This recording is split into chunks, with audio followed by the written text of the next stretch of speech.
안녕하세요. 케아TV 인성스토리 두 번째 시간입니다. 저는 한국인성교육협회 연구원 윤혜진입니다.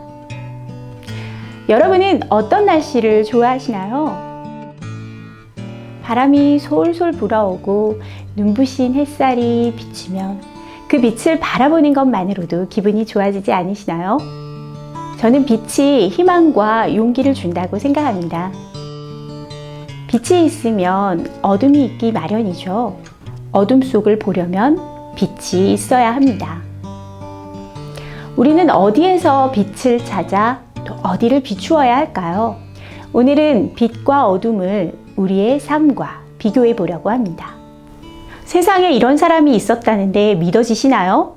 1980년대 K라는 사람이 서울대생이 아니면서 서울대 복학생 모임의 대표로 활동했다고 합니다.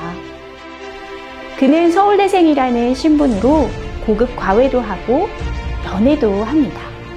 더 황당한 일은요, 서울대 교수님이 그의 결혼식 주례를 서고 서울대생들이 결혼식 하객으로 많이 참석했다고 합니다.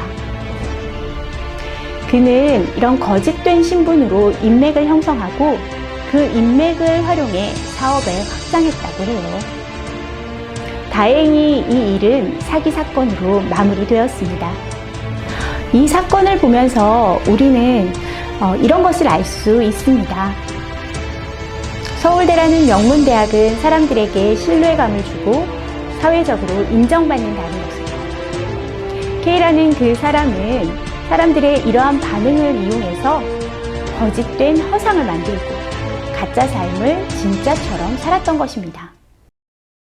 2014년 대학가에서 이와 비슷한 일이 벌어집니다.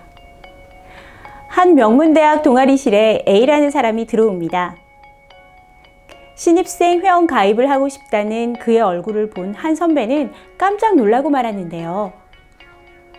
바로 3년 전에도 신입생으로 활동한 사람과 얼굴이 똑같았기 때문입니다. 이 A를 수상히 여긴 선배는 인터넷에 그의 이야기를 올립니다. 그런데 그를 수상히 여긴 사람은 선배 한 사람만이 아니었습니다. A가 동아리 활동을 한 사진이 신입생 엑스맨이라는 이름으로 알려져 있었습니다. 사진 속 그의 얼굴을 알아본 고등학교 동창들의 제보로 그의 거짓 생활은 꼬리를 잡히게 됩니다. 알고 보니 그는 약 6년 동안 전국의 48개의 대학을 다니면서 그 대학의 신입생을 사칭하고 동아리 활동을 했다고 합니다. 그를 기억하고 있는 사람들은 그가 조금 뻔뻔한 사람이었다고 해요. 선배들에게 밥을 사달라고 조르면서 스테이크 같은 메뉴를 고르고 조금 친해진 친구에게 자취방에서 재워달라고 하고 그리고 돈을 빌리고 갚지 않는 등 불편한 행동을 서슴지 않았다고 해요. 그런데 그의 고등학교 동창들이 말하는 그의 성격은 조금 달랐습니다. 학창 시절에 그는 소심하고 내성적인 성격이었다고 해요.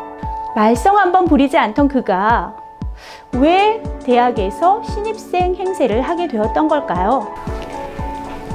그에게는 대학생 교수인 아버지와 명문대를 다니고 있는 4명의 누나가 있었습니다. 그는 아버지의 바람처럼 그리고 누나들처럼 명문대학을 다니지 못했기 때문에 열등감과 좌절감을 가지고 있었을지도 모릅니다. 그가 신입생 행세를 했을 때 아마 주변 사람들은 그를 인정해 주었을 것입니다. 그렇게 가짜 신분은 그에게 만족감을 주었으며 그런 거짓된 삶을 자신의 진짜 삶이라고 믿고 싶었을 것입니다. 이렇듯 허구의 세계를 현실과 혼동하며 살아가는 증세를 리플리 증후군이라고 합니다. 반사회적 인격 장애를 말하는데요. 말 그대로 타인의 권리를 대수롭지 않게 여기고 반복적으로 거짓말, 범법행위, 사기행위를 하는 것입니다. A의 행동은 더 대담해집니다. 타인의 신분증을 도용하여 그 학생의 행세를 하고 강의까지 듣습니다. 심지어 신분증의 주인에게 본인이 강의를 들어야 하니 학교에 나오지 말라고 협박까지 합니다. 처음 시작은 가벼운 거짓말이었지만 점점 확대되어 범죄로까지 이어진 것입니다. 히긴스의 자기불일치 이론에 따르면 사람은 이상자기, 현실자기, 의무자기로 나눌 수 있습니다. 이상자기는 자신의 욕구뿐 아니라 타인이 바라는 모습까지도 포함이 되는데요. 명문대생이 되고 싶은 욕구는 자신의 욕구뿐만이 아니라 부모님이 바라는 모습까지 포함되어 있었을 것입니다. 이렇듯 현실자기와 이상자기가 차이가 생길 때 사람은 우울감과 열등감을 느낄 수 있습니다. 이 괴리감의 원인은 이상자기가 높기 때문이 아니라 현실자기가 낮기 때문일 수 있는데요. 명문대생이 되지 못한 현실 속에서 열등감을 느끼고 자신을 인생 실패자로 왜곡하는 것입니다. 그것은 고통이 되고 현실 속 고통을 회피하기 위해서 가짜 신분이 필요한 것이죠. 이상자기, 현실자기 외에도 의무자기가 있습니다. 타인에 대한 의무, 그리고 사회적 규범과 밀접한 관련이 있는 부분인데요. 의무자기가 현실자기와 차이가 생기면 일반적으로 죄책감과 불안감이 생기게 됩니다. 그러나 리플리 증후군의 사람들은 죄책감을 전혀 느끼지 못합니다. 자신의 고통이 더 크다고 생각하기 때문에 타인의 피해와 사회적 영향력을 인지하지 못합니다. 자신의 고통을 회피하고 타인의 고통을 이해하지 못하는 더 큰 어둠에 빠져버리는 것이죠. 명문대 진학은 사회적으로 인정받는 조건의 하나입니다. 그래서 많은 사람들이 명문대 진학을 목표로 하고 있죠. 그러나 목표를 이루지 못하고 실패와 좌절을 겪는 사람들도 많습니다. 이들 중에서 고통을 회피하는 사람들이 있다면 그분들께 이 말을 꼭 하고 싶습니다. 진학 실패가 인생 실패는 아니라는 것입니다. 고통과 아픔을 진실하게 받아들이고 자신이 가야 할 길을 찾고 새로운 대안의 빛을 찾아야 합니다. 칼 로저스는 있는 그대로의 나를 수용할 때 내가 변화한다고 했습니다. 현실 속 내 모습이 이상과 차이가 있더라도 그 모습 그대로를 받아들이기 위해서는 아픔을 견디는 연습을 해야 합니다.